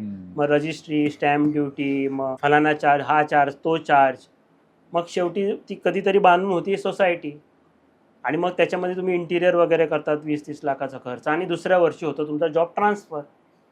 आता फॉर एक्झाम्पल पुण्यात तुम्ही हिंजवडीत घर घेतलं, 3 वर्षांनी तुमचा जॉब स्विच झाला मगरपट्टामध्ये, तुम्हाला जाण्या येण्यामध्ये 3-4 तास जाणार. तुम्ही काय करणार, स्वतःचं घर भाड्याने देणार आणि दुसऱ्याच्या घरात भाड्याने राहणार. हे सगळीकडेच चाललेलं आहे, कारण की आपल्या आजूबाजूला व्यक्ती बी तोच करतोय जे मी करतोय. तर मला एक सांगा, जेव्हा तुम्ही कर्ज घेता, 20 वर्षाचं लोन घेता, एक एक्झाम्पल पकडूया आपण 9% दराने, तर पहिल्या 5 वर्षात बँक किती व्याज खात असेल जर 20 वर्षाचं लोन असेल तर? कल्पना नाही. कारण की बँक 20 वर्षाचं दाखवती, 30 वर्षाचं दाखवती, पण पहिल्या 5 वर्षात मुश्किलने प्रिन्सिपल तर काहीच जात नाही, म्हणजे लेस देन 10%, म्हणजे नियर बाय 10% तुमच्या मुद्दलमध्ये जाती. हो हो हो, मग हे जे 90% व्याजामध्ये गेलं, बरोबर बरोबर, त्याला काय म्हणायचं? त्याचं उदाहरण सांगतो की 90% पैसा जर व्याजामध्ये गेला म्हणजे काय झालं, 90% पैसा अक्कल खाती गेला. Simple as it is. तर मला एक सांगा, आपण ज्या बँकेतून कर्ज घेतो त्या बँकेकडे स्वतःच्या प्रॉपर्टी किती? ते ATM पण रेंटवरती आहेत, बिकॉज आपण इमोशनली अटॅच आहे. कारण की ॲज अ इंडियामध्ये आपण जन्म घेतला आहे, म्हणजे तुम्हाला सगळ्यांना खुश ठेवायचं आहे, दोन्ही फॅमिलीच्या. हो हो, त्यामुळे स्वतःचं घर पाहिजे. हां, स्वतःचं कर्ज किती? तर मी लोकांना असं बोलून बोलून बंद करायला लावले. म्हणजे आपल्याकडे टचवूड एकही क्लायंट नाही आहे मागच्या 18 वर्षात की ज्याच्यावर 100 रुपयाचं कर्ज असेल, EMI असेल. कारण की मी त्यांना तसं बोललेलो आहे. भले त्यांना वाईट वाटू दे, पण त्यांच्या चांगल्यासाठी असतं. ते मला 10 वर्षानंतर आठवण काढेल. कारण काय होतं की तुम्ही फॉर एक्झाम्पल एक 1 BHK घेतला, ते तुम्ही फेडला, मग तुम्हाला काय वाटणार? घरचे सगळे सांगायला येतील मी आता 2 BHK पाहिजे. मग थोडी फॅमिली ग्रो झाली, आता तोही कमी पडतोय, मग 3 BHK घ्या. It मग never 1-1.5 stops. कोटीचं कर्ज काढणार. आता मला सांगा, जे लोक तुम्हाला सल्ले देतात त्यातला एकही व्यक्ती तुमचा EMI भरायला येत नाही. तुम्ही फक्त एवढं मेसेज करा की माझा जॉब गेलेला आहे. माझ्याकडे बऱ्याच लाईव्ह केस स्टडीज आहेत भरपूर अशा. ते बँकेचे व्हॅल्युएटर होते, कोविडमध्ये बँक बंद झाल्या, त्यांचे स्वतःचे बँक ऑप्शनमध्ये गेल्या त्या प्रॉपर्टी. तर तुम्हाला असं सांगितलं जातं की तुम्ही 6 महिने 8 महिने EMI नाही भरलं तर चालून जाईल, बरे तुम्ही 10 वर्ष भरा. तर तुम्ही जे 100 लोकांना ओपनिंगला बोलवलं होतं त्यातल्या एकाही व्यक्तीने एकही EMI भरायला आला तर मला तुम्ही सांगायचं. तर म्हणून पर्सनल फायनान्स हे पर्सनल पाहिजे. तर तुम्ही आज सुखसुविधा आपण बघतो काय, तर खर्च करून बघतोय, तर ते एंडलेस आहे ना, त्याचा कधी अंत नाही होणार आहे. म्हणजे कर्ज घेणं हे गुलामगिरीत गेल्यासारखंच आहे की आय बिकम. पूर्वीच्या काळी सावकार होता, आता मल्टीनॅशनल सावकार आहे. तर कसं असतं माहिती का, तुम्ही आता फॉर एक्झाम्पल गावातून येतात पुण्यात जॉब करायला, तर घरातली लोक त्यांना प्रेशर करतात की तुम्ही घर घ्या. पण मला एक सांगा, घर घेतलं, समजा तुम्ही घेतलं, 2 मिनिटाचं काम आहे, पण कर्ज किती? तुम्ही मोठ्या मोठ्या कॉम्प्लेक्समध्ये बघा, 90% पेक्षा जास्त लोक हे कर्जाने राहतात आहे. पण उद्या माझा जॉब गेला समजा, अर्निंगमध्ये जशी कोविडपासून ते .com पर्यंत अशा बऱ्याच आल्या होत्या मार्केटमध्ये, व्हॉलॅटिलिटी आली, जॉब गेल्यात, बिझनेस बंद पडल्यात, हेल्थ रिलेटेड इश्यू झाल्यात, की काही कोलॅप्स झालेत. पण तुमच्याकडे असा प्लॅन बी प्लॅन सी काय आहे की ज्याने तुम्ही ते कर्ज दुसऱ्याच्या नावावर टाकू शकता? म्हणजे बेसिकली घर घेणं हा इमोशनल डिसिजन न होता ते खूप फायनान्शियली लायबिलिटी नाही पाहिजे. तर जे हुशार लोक असतात ना, ते ॲसेट बिल्ड करतात. पण मला थोडं बोलू का सर, की मी घर घेणं याचा जो फायनान्स आहे तो ठीक आहे की बाबा कर्ज आलं, मग ते EMI, तू भाड्याच्या घरात, तसंच घर तू भाड्याने घेतलं तर कमी रेंट मिळेल. पण माझे आई बाबा, माझी मुलं, त्यांच्या सोयीचं त्यांना हवं तसं करता येणं आणि माझ्या घरात राहणं, याचं जे समाधान आहे ते आपण पैशात नाही मोजू शकत. नाही मोजू शकत, डेफिनेटली नाही मोजू शकत. तर माझं असं सल्ला आहे की तुम्ही घर घ्या, कधी घ्या की तुम्हाला असं वाटतं की मी 20-25 वर्ष ॲटलिस्ट ह्याच एरियात राहणार आहे, म्हणजे माझ्या आईवडिलांसाठी कन्व्हिनियंट आहे, मुलांची शाळा आहे, आणि मी जॉब पण करेल तर मी ह्याच एरियामध्ये, म्हणजे विदिन 5 किलोमीटर रेडियसमध्येच करेल. कारण की आता तुम्ही ट्रॅफिक अवस्था बघताय आफ्टर कोविड फॉल, जी अवस्था झालेली आहे सिटीची. तुम्हाला असं नको व्हायला पाहिजे की मी एका लोकेशनला घर घेतलं आणि दुसऱ्या लोकेशनला मी जॉब करतोय आणि मग ते घर भाड्याने देऊन दुसऱ्याच्या घरात भाड्याने राहायला जातोय. तसं नाही व्हायला पाहिजे. तर माझं असं म्हणणं आहे की तुमची समजा कुठली एन्सेस्टर प्रॉपर्टी विकून पैसे आलेले आहेत, किंवा तुमची 100 रुपयाची प्रॉपर्टी आहे पण तुमच्याकडे 50-60 रुपये आहेत, की जे प्रॉपर्टीतून आलेले आहेत, आणि ते प्रॉपर्टीमध्ये लावा ना बिंदास. म्हणजे तुमचं जेवढं रेंटल यील्ड आहे, फॉर एक्झाम्पल आता सांगायचं झालं की जिथं रेंटल यील्ड 20-25 हजार रुपये आहे एक 80-90 लाखाच्या प्रॉपर्टीला, तिथं तुम्ही 20-25 हजारचाच EMI ठेवा. अच्छा. हां, शेवटी रेंट पण अक्कल खाती जाणार आहे, EMI पण अक्कल खाती जाणार आहे. तर मॅक्सिमम काय अक्कल खाती घालवायचं आहे? तर रेंटमध्ये कसं असतं की तुम्हाला फ्लेक्झिबिलिटी असते. तुम्हाला एरिया स्विच करायचा असेल तर तुम्ही विदिन 24 आवर करू शकता. पण तुम्हाला एरिया ॲज अ ओनरशिपमध्ये घेतल्यावर स्विच करायचं असते ना, तर घर विकता येणं नेक्स्ट टू इम्पॉसिबल व्हेरी आहे. Very difficult. कारण की तुम्हाला काय शिकवलंय की तुम्ही सगळी गोष्ट विकत घ्या. सोनं विकत घ्या, घर विकत घ्या, इक्विटी विकत घ्या, म्युच्युअल फंड विकत घ्या. विकायचं कधी? तर ती प्रॉपर्टी एज झाली समजा, तर एज प्रॉपर्टीला कर्ज मिळतं का? तर ते इमोशनल कसं असतं की तुम्ही जेव्हा, आणि अशा पण आता नवीन यंगस्टर्स मी जेव्हा बघतोय ना, त्यांच्यामध्ये एक गोष्ट खूप चांगली आहे की ते इमोशनली अटॅच नाही राहत. तुम्हाला 2 वर्षांनी ग्रो होती, तुम्ही पुण्यातून मुंबईला जॉब करताय, बँगलोरला जॉब करताय, का US मध्ये जाऊन जॉब करताय, तर त्यांनी काय होतं की तुम्ही घर घेतलं की तुम्ही बांधून राहता स्वतःला. बरोबर आहे. आणि तुम्ही एक गोष्ट बघा, जो व्यक्ती 20-25 वर्ष एका घरात राहतो त्याला तुम्ही बाहेर काढूच शकत नाही. नेक्स्ट टू इम्पॉसिबल, कारण की त्याला ते कम्फर्ट झोन हवा असतो. तर माझं असं म्हणणं आहे की प्रत्येकाचं चॅलेंज वेगवेगळं आहे, त्यामुळे प्रत्येकाने त्याचा कॉल घ्या. तर माझं असं म्हणणं आहे की तुमचं जेवढं रेंट आहे तेवढंच तुम्ही EMI ठेवा, आणि 5 वर्षात तुम्ही लोन नील करणार 10-15% डाऊन पेमेंट करून, म्हणजे प्रिन्सिपलमध्ये टाकून 5 वर्षात. त्याचं कारण असं सांगतो की जेव्हा तुम्ही इंटरेस्ट कॉस्टमध्ये 90% टाकताय 5 वर्षात, ती इंटरेस्ट कॉस्ट प्रॉपर्टी कॉस्टमध्ये कधी ॲड करतो का आपण? माझं ना, ही मला बऱ्याच जणांनी हे सजेशन मी हे ऐकलंय की जर तुझ्यावर 100 रुपयाचं कर्ज आहे, घर होम लोन, आणि तुझ्याकडे 100 रुपये असतील, म्हणजे एक्स्ट्रा असतील, तर तू ते नील कर.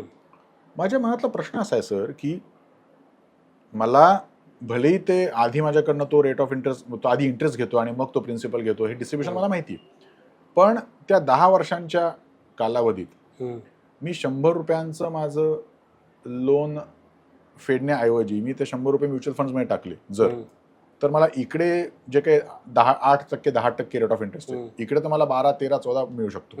मग मी इकडे टाकून मी इकडे फक्त EMI भरला, तर ते गणित नाही नाही. बसत का? कसं आहे माहिती आहे का, मला एक सांगा, कर्ज ही गोष्ट मुळात चांगली आहे का? आणि कर्ज घेऊन तुम्ही कधी ॲसेट क्रिएट करू शकता का?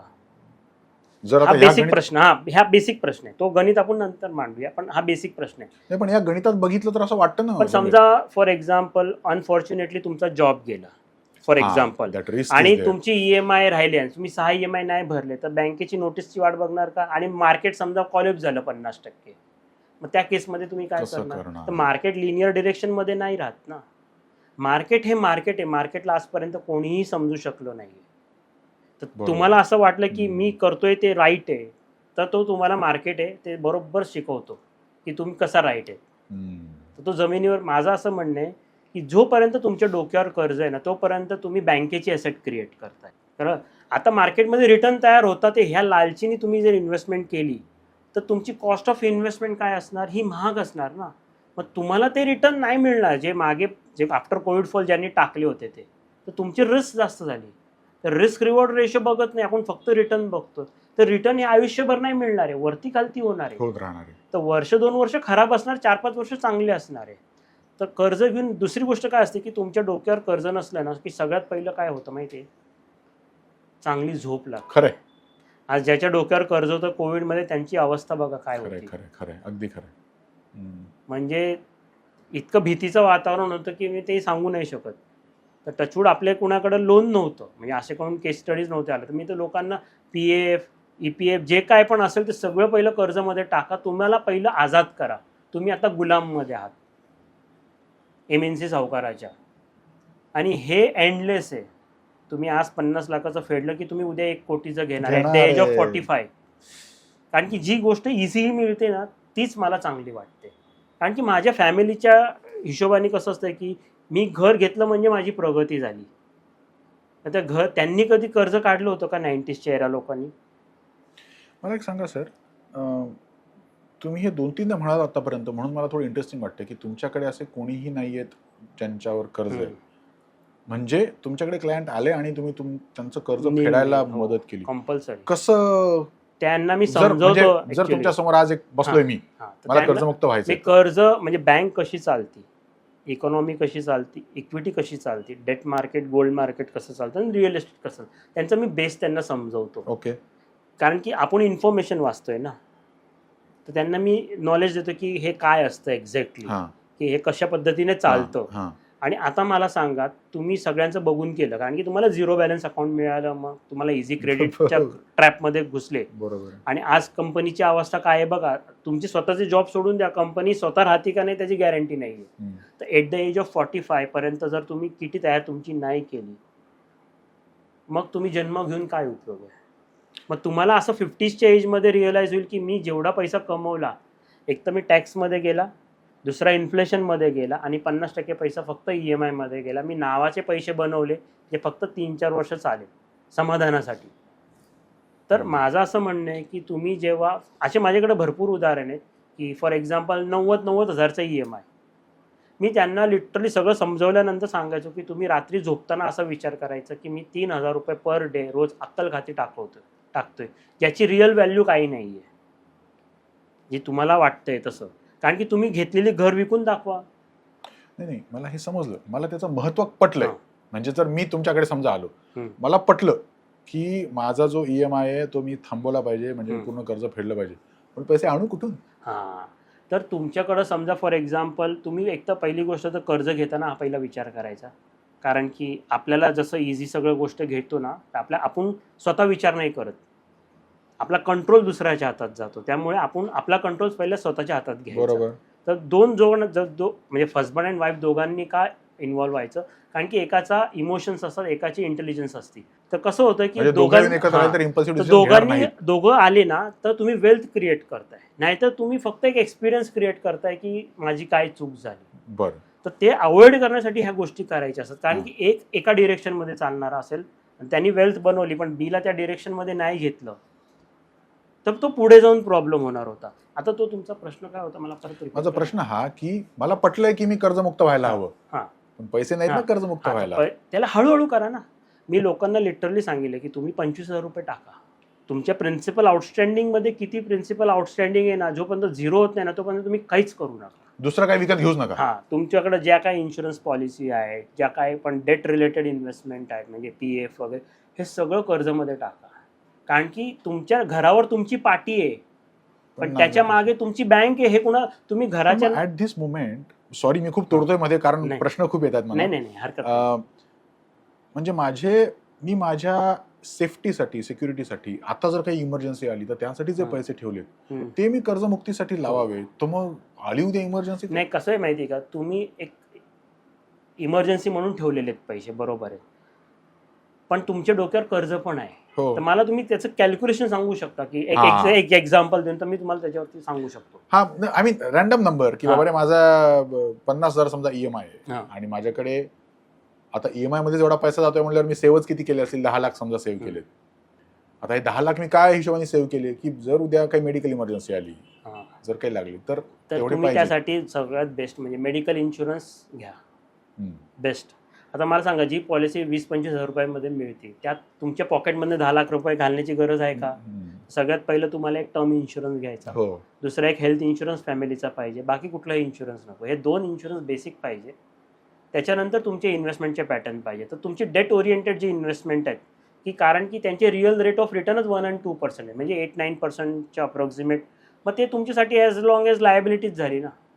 आज तुम्ही 50,000 रुपयेचा EMI देता, हे तुम्हाला शिकवलं गेलेलं आहे, पण त्यात मी व्याजात किती पैसे देतो? ते तर मान्य आहे, बरोबर. जर तुमच्या 50,000 मध्ये फक्त समजा 2-5% जर मुद्दलमध्ये जाणार असेल तर ती तुमची प्रॉपर्टी कशी? कारण की तुम्ही व्याज, आता फॉर एक्झाम्पल तुम्ही आपण एक एक्झाम्पल पकडूया की 50 लाख रुपयाचं कर्ज आहे, 50,000चा EMI हायपोथेटिकली, तुम्ही 60 महिने तुम्ही भरले, 50 गुणिले 60, 30 लाख रुपये भरले. 50 लाखाच्या कर्जामध्ये जर मी 30 लाख रुपये भरून फक्त 5 आणि 6 लाख रुपये जात असेल मुद्दलमध्ये आणि 25 लाख रुपये माझ्या व्याजामध्ये जात असेल, तर ते तुम्ही प्रॉपर्टी कॉस्टमध्ये ऍड करा ना. करतो का? बरोबर. आपण प्रॉपर्टी कॉस्ट मुद्दल टू मुद्दल भरतो, पण आपण बाकीच्या सगळ्या गोष्टी भरतो. जर व्याज हे प्रॉपर्टी कॉस्टमध्ये ऍड करायला सुरुवात झाली ना, लोक कर्ज घेताना विचार करतील. कारण की घेतलेलं लोन तुम्ही, म्हणजे घर घेणं 2 मिनिटाचं काम आहे, ते तुम्ही विकून दाखवा. तर शक्यतो कसं आहे की तुम्ही घर कधी घ्या, माझं असं म्हणणं आहे की एक तर तुमच्याकडे समजा कुठल्या प्रॉपर्टीतून पैसे आलेत आणि तुमच्याकडे 100 रुपयापैकी 50 रुपये आहेत आणि तुमचं एज चांगले 30, 35, 40 आहे, अजून तुम्ही 10 वर्ष 20 वर्ष ओढू शकता. तर अशा पद्धतीचं EMI बिल्ड करा की जे तुमचं रेंट आहे तेच तुमचं EMI आणि 5 वर्षामध्ये हे बंद करा. आणि घरच्यांना स्ट्रिक्टली सांगायचं 5 वर्ष मी बँकेसाठी काम करतोय, so no holiday, no picnic. जोपर्यंत बँकेचं लोन होत नाही कमी तोपर्यंत मला काही सांगायचं नाही. कारण की सध्या मी पार्टी माझी आहे, तर मी लिटरली इथपर्यंत लोकांना सांगतो की this loan is hypothecated by XYZ bank आहे ती. आणि डॉक्युमेंट तुमच्याकडे आहेत का? नाही ना. हो बरोबर, ओनरशिप. तुम्ही 15 वर्ष EMI भरले पण 5 वर्ष नाही भरले तर माझं काय म्हणणं आहे की आपली जी संस्कृती होती पूर्वीची, जी एक जण कमवत होते 4 जण, ती आज 4 लोक कमवून पण नाही होते. कारण त्याचं असं आहे की मला जी गोष्ट हवी आहे पण त्यासाठी माझ्याकडे पैसे नाही आहे, तर मी काय करतो. तर काय झालेलं आहे आज घराघरांमध्ये अशी कंडिशन झाली आहे की पॅरेंट्स लोक मोठे मोठे होम लोन भरतात आहे किंवा फॉरेन टूरचे लोन भरतात आहे. मग मुलं त्यांची जी आता यंग ग्रोईंग मुलं आहेत ते फोनचे EMI मध्ये अडकलेत. 20-20 वर्षाच्या मुलांना कळलं 5,000 मध्ये मला आयफोन मिळतोय, बाकीचे रेस्ट ऑफ द थिंग मग तुम्ही काय पास कोण करता ते. तर ते सुख तुम्हाला 2-5 करोडच्या घरामध्ये नाही मिळणार आहे. तुम्ही जे बिहेवियर करता ते तीच तुमची पुढची पिढी घेणार आहे. तुम्ही पुढच्या पिढीला सांगितलं कर्ज नको घेऊ कधी 50व्या वर्षी, मग ते काय सांगणार तुम्ही काय केलं. आज ते प्रत्येक गोष्टीसाठी क्रेडिट कार्ड स्वेप करतात किंवा EMI थ्रू 0 EMI नी घेतात. तर EMI हा चांगला असतो जोपर्यंत तुमच्या कंट्रोलमध्ये आहे. आणि बरोबर आहे. आणि जेव्हा ते बँकेच्या कंट्रोलमध्ये गेला आणि तुम्ही फॉर एक्झाम्पल तुम्ही जसं म्हणाले 8% 9%चा तुम्हाला ते दाखवलं गेलं ना, पण तुम्ही 20 वर्ष स्वतःचं स्वातंत्र्य मॉर्गेज अगदीच अगदीच प्रश्नच नाही. मग त्याची व्हॅल्युएशन काय होणार. बरोबर. तर मी त्यांना असं सांगतो की तुम्ही 50 वर्षात असं रिटायरमेंट किती तयार करा की जी तुमची खरी बेबी आहे ती तुम्हाला 30 वर्ष सांभाळणार आहे. त्यात रिटर्न हा कॉन्सेप्टच येत नाही. रिटर्न हे मार्केट देत असतं की तुमची स्ट्रॅटेजी काय आहे. आज चांगलं मार्केट आहे म्हणून चांगलं दिसतंय, उद्या कोलॅप्स झालं तर 6-12 महिने खराब बी दिसेल. तर जसं फॉरेन वेस्ट कल्चरमध्ये कसं होतं की प्रत्येक गोष्ट क्रेडिटवर करायची, आज तिथं 80 वर्षाचे लोक पण काय करतात ते त्यांच्या ग्रोसरी बिल क्रेडिट कार्डच्या EMI वर चालतात. ते तर तुम्हाला ती लाईफ 80व्या वर्षी हवी असेल तर तुम्ही तुमच्या हिशोबाने करा. बरोबर. तर क्रेडिट कल्चर कोणी आणलं पहिलं त्याचा अभ्यास करा आणि आता तिथं काय परिस्थिती आहे ते बघा आणि मग स्वतःला स्वातंत्र्याचं म्हणजे फायनान्शियली फ्री करायचं आहे का नाही. हे सगळं ऐकून ना, जर तुम्हाला आपल्या भारतीय मराठी मध्यमवर्गीय फॅमिलीला जर असा एक फॉर्म्युला किंवा एक सूत्र सांगायचं असेल की तुमच्या पर्सनल फायनान्स मॅनेज करण्यासाठी हे असा एखादा थंब रूल असं काही आहे तुमचा. तुम्ही स्वतःला वेळ द्या. स्वतःला वेळ द्या म्हणजे फॉर एक्झाम्पल एखादा व्यक्ती 50,000 कमवतो, एक एक्झाम्पल, तुम्ही 10,000 रुपये पहिली इन्व्हेस्टमेंटला जा. तुमची सॅलरी झाली 1 तारखेला, 5 तारखेपर्यंत मॅक्सिमम तुम्ही ॲटलिस्ट 10% 20% चालू करा. हे तुमचं बेबी आहे, तुम्हाला 30 वर्ष सांभाळणं आहे. त्यात पगाराचा काही संबंध नाही आहे. असं नाही आहे आपल्या डोक्यात असं टाकलेलं आहे की जितकी जास्त अर्निंग ना तो तितका फायनान्शियली स्टेबल. हे पूर्णपणे चुकीचं आहे. मी 30 वर्षात मी अनुभवाने सांगतोय, कोणाची स्टोरी ऐकून सांगत नाही आहे. तर तुमची जशी लाईफस्टाईल वाढते तसं तुमचे इन्फ्लेटेड एक्सपेन्सेस वाढतात. हे एक्सपेन्सेस तुम्हाला 80 वर्षापर्यंत नेईल का सेम अर्निंगवर? नाही ना. तर तुमची जितकी कमी इन्कम आहे तितकं चांगलं आहे आणि त्याच्यातून तुम्ही थोडा वाटा असा द्या की हे माझं खरं बाळ आहे. म्हणजे SIP थ्रू वगैरे इन्व्हेस्टमेंट चालू करा आणि त्याच्याकडे लक्ष नका देऊ जास्तीत जास्त. तुम्हाला काही समजत नाही आणि तुम्हाला कोणाचं सांगायचं नाही की मी काय करतोय ते, कारण की कुणाला इंटरेस्ट नाही आहे. आणि जो पैसे कमवतो ना तो कधी सोशल मीडियावरून सांगणार नाही की मी पैसे कमवलेले. सो थंब रूल पहिला की इन्कमचा तो फिक्स 20% 30% तुम्ही स्वतःसाठी द्या म्हणजे, आणि मग बँकेसाठी, मग रेंटसाठी, मग ते काय खर्च आहेत ते, तर तुम्ही फायनान्शियली स्टेबल होणार. आपण करतो काय उलटं, एक्झॅक्टली उलटं करतो. पहिले EMI गेल्यावर तुम्हाला फिलिंग कसं वाटतं मला एक सांगा की आज तुमच्या अकाउंटमधनं 10 तारखेला EMI गेला, तुम्हाला पॉझिटिव्ह वाईब्स देतो का स्ट्रेस देतो? स्ट्रेस येतोच. बिकॉज इट्स अ झिरो ना. आज EMI जाणार आहे. समजा एखाद्या सॅलरी, समजा तुम्हाला कंपनी स्विच करायची किंवा तुमची कंपनीला प्रॉब्लेम झाले, तुम्हाला 3 महिने आले नाही सॅलरी आणि मार्केट कोलॅप्स झालेलं आहे, तुम्हाला कसं होणार? कसं करणार? बरोबर. तुम्ही ना विकू शकता ना ते मॅनेज करू शकता. तर तुम्ही पहिलं फायनान्शियली स्वतःला फ्री करा की उद्या माझ्याकडं, म्हणजे 3 प्लॅन बेसिकली मी सांगत असतो की मार्केट वरती जाणार आहे तर काय करायचं, मार्केट खाली गेल्यावर काय करायचं आणि मार्केट व्हॉलटाईल राहिल्यावर काय, ह्या तीनपैकी चौथी गोष्ट होत नाही. तर तुम्ही तिन्ही गोष्टी होणार आहे ह्याचं प्रिपरेशन माइंडमध्ये पहिलं बनवा. स्टेबल मार्केट पण एक असतं ना, हो, स्टेबल म्हणजे फ्लॅट, म्हणजे मी ते म्हणलं 5-10% जे आता 3 वर्ष, जे आता 2-3 वर्षापासून रिटर्न नाही दिसत आहे, पण ते होत राहतं. It's a market. मला एक सांगा, उद्या तुमच्या आयुष्यात काय होणार तुम्हाला माहिती आहे? ते मार्केट आहे. आणि शेवटी इक्विटीज पैसा तयार करते. त्याचं कारण सांगतो, कारण की आपण सध्या अमेरिकेच्या मुडीवादमध्ये आहोत. अमेरिकेमध्ये जसं मी अगोदर सांगितलं की कंपन्या बनतात विकण्यासाठी. इंडियामध्ये पूर्वी बनत होत्या कंपन्या, बनत होत्या त्या दुसऱ्या आणि तिसरं जनरेशन चालवण्यासाठी. तर तुम्ही जी इन्व्हेस्टमेंट करता त्याला इमोशनली झिरो अटॅचमेंट ठेवायची, नाही तर तो कधी दगा देईल ना त्याचा भरोसा नाही. तर त्याच्यामध्ये पण काही ना काही रिस्क असते. ही रिस्क तुम्हाला अगोदर समजायला पाहिजे.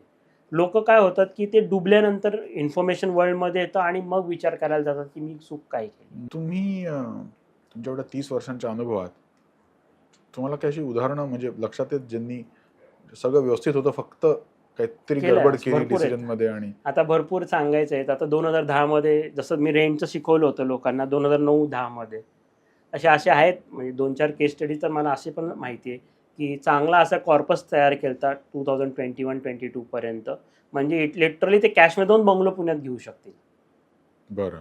पण कोविडच्या काळामध्ये त्यांनी कोणाच्या तरी बरोबर डिस्कस केलं आणि त्यांनी कुठेतरी चुकीच्या मार्गे इन्व्हेस्टमेंट केली आणि ते पैसे 1.5-2 वर्षात ऑलमोस्ट 2/3 गायब झाले. म्हणजे मी पटकन दुप्पट करतो, पटकन म्हणजे जे तिप्पट करतो. 45व्या रिटायरमेंट व्हायचं होतं आता ते 65व्या वर्षावर गेलं. कारण की त्यांनी त्यांचा म्हणजे कसं असतं की तुम्ही जेव्हा तुमचे पैसे दाखवता, म्हणजे आपण कसं आहे की थोडक्यात सांगायचं झालं तर आपण भारतात जन्म घेतलाय. ॲज अ पर्सन तुमची व्हॅल्यू नाही आहे. तुम्ही किती स्क्वेअर फूटमध्ये राहता, किती अर्न करता, ही सोसायटीने तुमच्या डोक्यात टाकलेली व्हॅल्यू आहे. तर ही कोणाला दाखवली, समजा तुमचा बी पार्टनर आहे, तिला फायनान्शियली जास्त अवेअर नाही आहे, बोर वाटते, पण तुम्ही त्यांना तरी घेणं गरजेचं आहे की ही गोष्ट त्यांच्यावर नाही यायला पाहिजे. की समजा त्यांनी कोणाला दाखवलं आणि त्यांनी काहीतरी अशा ठिकाणी लालच देऊन गुंतवायला लावले आणि ते पैसे जे 20 वर्षाचे बनवलेले होते ते विदिन 6 मंथ टू 1 year मध्ये ते डायरेक्ट 2/3 अमाऊंट गायब होणार ती. तर जे भविष्यात होणार काय हे कुणाला माहीत नाही आहे.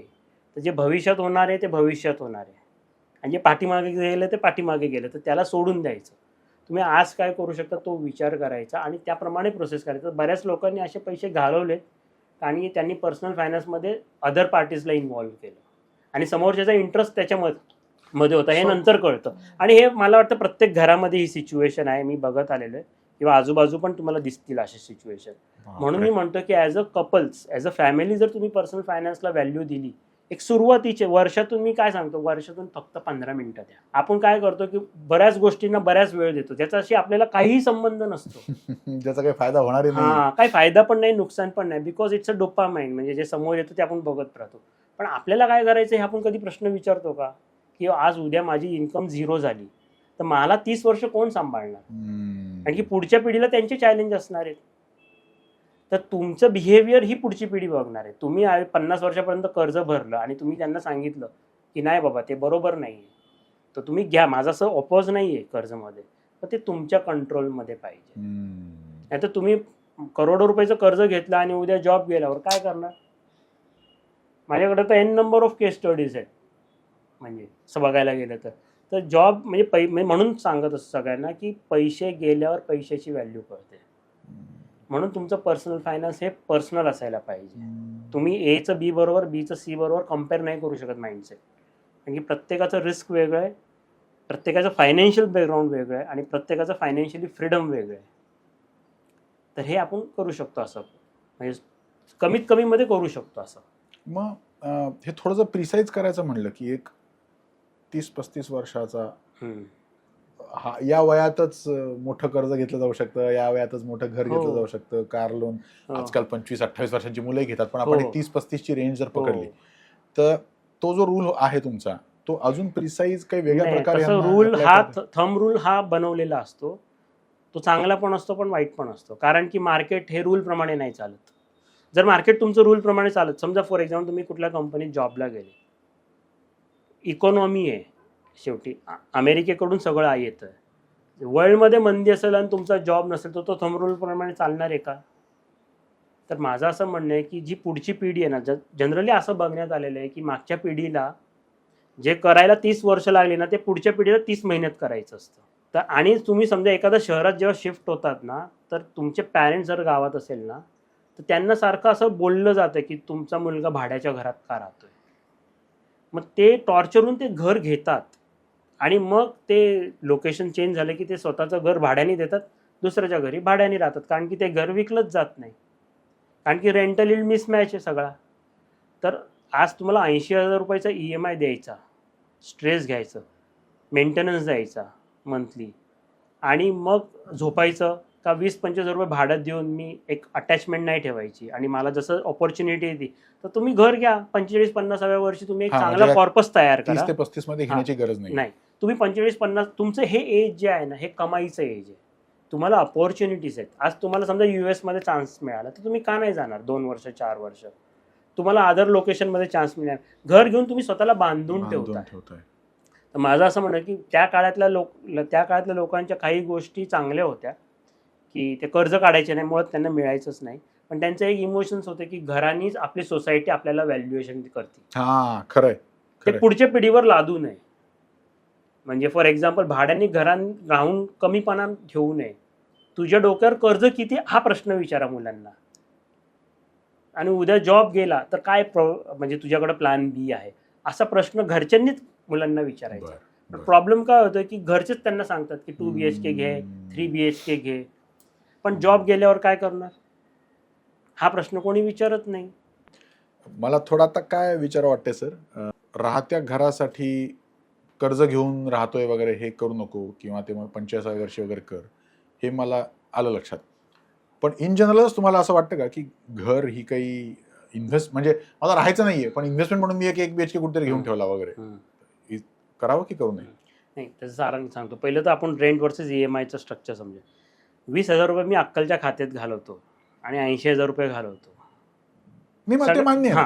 राहण्यासाठी तू मोठा EMI अंगावर घेऊ नको, पण मला नाही, मी भाड्याच्या घरात राहतोय पण मला गुंतवणूक म्हणून फ्लॅट घ्यायचा आहे. कारण की तुम्ही जेव्हा घर घेताय ना, नुसतं ती कॉस्ट दाखवली जाते, त्याच्यावरती किती कॉस्ट लागते हे आपण कधी बघितले आहेत का? म्हणजे टॅक्सेस आहे किंवा मंथली मेंटेनन्स आहे. आज बरेच असे घर पुण्यात मी बघतोय रेंटल इल्ड 1.5-2% आसपास गेलेले आहे. 1.5-2% रेंटल इल्ड म्हणजे 1 कोटीच्या प्रॉपर्टीवर 20-25,000 रुपये रेंट मिळतोय. आता हा रेंट आहे टॅक्सेबल. प्लस असे पुण्यात बऱ्याच सोसायटी आहेत की जिथं मेंटेनन्स 5, 10 आणि 15,000 रुपये झालेला आहे आणि 3-3 वर्षापासून रिकामेत. म्हणजे तुम्ही एवढे सगळे टॅक्स भरून, एवढे सगळं व्याज भरून, एवढं सगळं मेंटेनन्स भरून, प्रॉपर्टी टॅक्स भरून तुमचं घरला कुलूप लावायचेसाठी तुम्ही स्वतःला 15,000 रुपये देताय. तर मला असे बरेच जण विचारतात, कधी कधी येतात फिमेल क्लायंट, की आता आम्ही हे लोन नील केलेलं आहे, आता आम्ही दुसऱ्या घरात जातोय 7-8 वर्षानंतर. कारण की कसं असतं की आपण जेव्हा एकाबरोबर बोलतो तेव्हा हिने 3 BHK घेतला आहे, मग मी का नाही, माझं लोन पण नाही आहे. तर माझा असा प्रश्न आहे की तुमचा जन्म फक्त लोन फेडण्यासाठी झाला आहे का? दुसरी गोष्ट, आता मी त्यांना सांगतो की त्या सोसायटीमध्ये जावा, पहिलं 1.5-2 करोडचं कर्ज टाकून अक्कल विकत घ्यायची आणि 25,000 रुपये टाकून अक्कल विकत घ्यायची. सर्वात सोपं काय वाटतं? 25,000. पहिलं तुम्ही त्या सोसायटीत राहा वर्षभर, कारण की सोसायटी बाहेरनं रंगरोटीने चांगली दिसते आपल्याला. म्हणजे गुंतवणूक जरी करायची असेल, फक्त राहायला नसेल जायचं तरी त्याचे प्रत्येक सोसायटीचे वेगळे प्रॉब्लेम्स आहेत. ते तुम्हाला विकणारा सांगतो का कधी? ते तुम्हाला फेस करायचे आहेत ना पुढे. तर माझं असं म्हणणं आहे की बरेच सोसायटीमध्ये आता 10-10, 15-15 मंथली मेंटेनन्स आहे. आज तुमच्याकडे इन्कम आहे, तुम्ही मेंटेनन्स भरू शकता, पण आफ्टर 15 to 20 इयर्स तुमची इन्कम 0 असेल आणि तो मेंटेनन्स 30-35 हजार झालेला असेल, 25-30 हजार झाले असेल, तुम्हाला असं नाही वाटणार का मी कर्ज काढून मी स्वतःच्याच घरात भाड्याने राहतोय?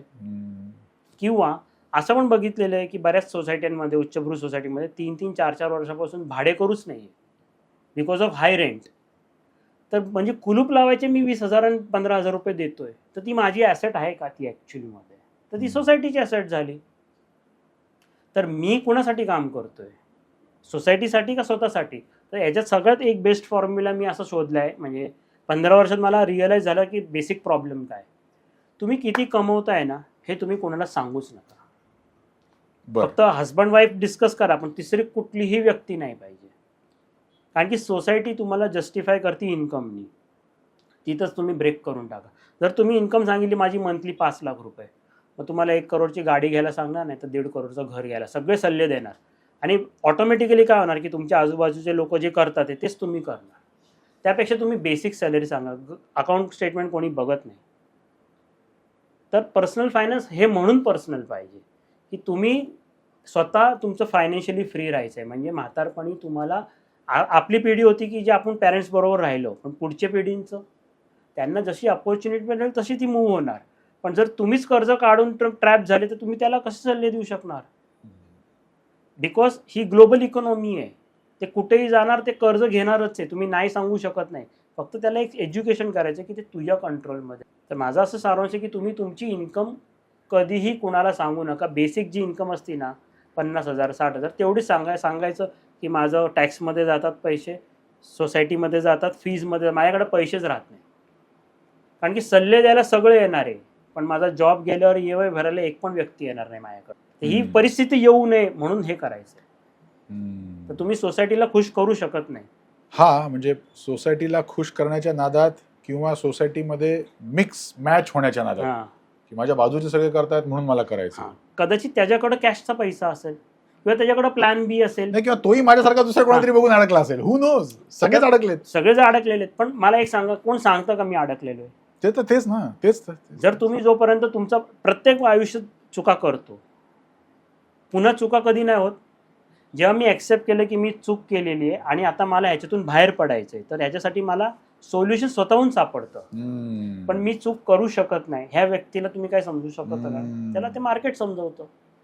मग त्यामुळे इगोमध्ये जायचं नाही अजिबात की मी जे करतोय तेच राईट आहे. आणि असं वाटलं तर रावणाला आठवण करायची बस बस बस की आपण काहीच नाही. म्हणजे तर ज्या गोष्टीतून, म्हणून मी सांगत असं की मी पर्सनल फायनान्सचा एक स्टुडंट आहे 30 वर्षापासून. मला रोज नवीन शिकायला आवडतं. मी रोज नवीन लोकांना प्रश्न विचारतो, रोज नवीन काही ना काही प्रॉब्लेम ऐकत असतो. तर ही प्रॉब्लेम पुढच्या पिढीपर्यंत जायला नाही पाहिजे. आणि इन्व्हेस्टमेंट जेव्हा करता तुम्ही त्याला अटॅचमेंट नका ठेवू अजिबात. कारण की तो कधी दगा देईल ना त्याचा भरोसा नाही. आणि कंपन्या बनल्या जातात विकण्यासाठी, आणि तुम्ही ते घेऊन अडकले तर तुम्ही काय करणार की तो व्यक्ती चुकीचा नसतो. तुम्ही कुठेतरी फोमोमध्ये आले की ह्यांनी पैसे कमवलेत म्हणून मी टाकतोय. तर पहिलं तुमचा बेस तयार करा. भले तुमच्याकडं 10,000 रुपये असेल मंथली, पण त्या 10,000 रुपयात काय मॅजिक होऊ शकतं ते तुम्हाला नाही माहिती. आणि 1 करोडवाला कधी तो स्वतःची अमाऊंट 10 लाख करेल त्याला त्याचं माहीत नाही. तर तुम्ही पर्सनल फायनान्स पहिले तुमचे प्लस पॉईंट मांडा पेपरावरती, मग तुमचे मायनस पॉईंट मांडा, आणि मग त्या मायनस पॉईंटवरती रिअलाईज करा की मला आता काय करायला पाहिजे. तर फॉर एक्झाम्पल तुम्ही 100 रुपये कमवताय ना, तर 100 रुपये तुमच्यासाठी कमवा. कारण की जेव्हा तुम्ही रिटायर्ड होणार तेव्हा लोन मिळणार नाहीये. तेव्हा अनुभव मिळेल पुढच्या पिढीसाठी की काय न करायला पाहिजे. ते ऐकणार नाहीये. हे लिहून देतो, आणि हे मी 18 वर्षापासून सांगतोय. ते ऐकणारच नाही. तर तुम्ही जेव्हा स्वतःचं लाईफस्टाईल अपग्रेड करताय तर विथ झिरो अर्निंग ते चालायला पाहिजे 30 वर्ष. म्हणून पर्सनल फायनान्स पर्सनल असतं. तर पैशाची व्हॅल्यू पैसे गेल्यावर राहते, असल्यावर कुणाला नसती. तुमच्याकडे सगळेजण व्हॅल्यू दाखवणारे येणार, हे कर, हे कर, ते कर. म्हणून सांगू नका की तुमची इन्कम किती आहे. वा, किरांग सर, थँक्यू सो मच. काय म्हणजे काय असतं माहितीये का, या गोष्टी माहीत नाही आहेत वगैरे असं नसतं, पण ते इतकं फोर्सफुली, इतकं स्पष्टपणे, इतकं ट्रान्सपरंटली जर नाही दाखवलं गेलं ना, तर त्याची दाहकता जे आपण म्हणतो ना, की त्याचा सिरियसनेस तो कळत नाही. मला वाटतं आज तुम्ही हे सर्व शेवटपर्यंत बघितलं म्हटल्यावर तुमच्या लक्षात आलं असेल की कर्जाचा फेरा, आपलं उत्पन्न, आपली लाईफस्टाईल, इन्व्हेस्टमेंट्स कशा कराव्यात, कोणाबरोबर डिस्कस कराव्यात, हे सगळं किती लॉजिकल आहे, किती महत्त्वाचं आहे. पण आपण हरवून बसलो आहे. तर किरांग सर, थँक्यू सो मच. तुमच्यामुळे हे सगळं पकडता आलं, आणि तुम्ही शेवटपर्यंत बघितलंय म्हटल्यावर तुम्ही होपफुली नोट डाऊन केलं असेल, लक्षात ठेवलं असेल. हे इम्प्लिमेंट करा, हे कृतीत आणा. व्हिडिओच्या डिस्क्रिप्शनमध्ये मी किरांग सरांचे कॉन्टॅक्ट कोऑर्डिनेट्स शेअर करेन. You can reach out to him जर तुम्हाला काही प्रश्न असतील, काही समजून घ्यायचं असेल किंवा त्यांची मदत हवी असेल तर बस काळजी घ्या, फॉर्म्युले अंमलात आणा, आणि श्रीमंत राहा, श्रीमंत व्हा. भेटूया पुढच्या पॉडकास्टमध्ये. नमस्कार, वंदे मातरम, जय श्रीराम.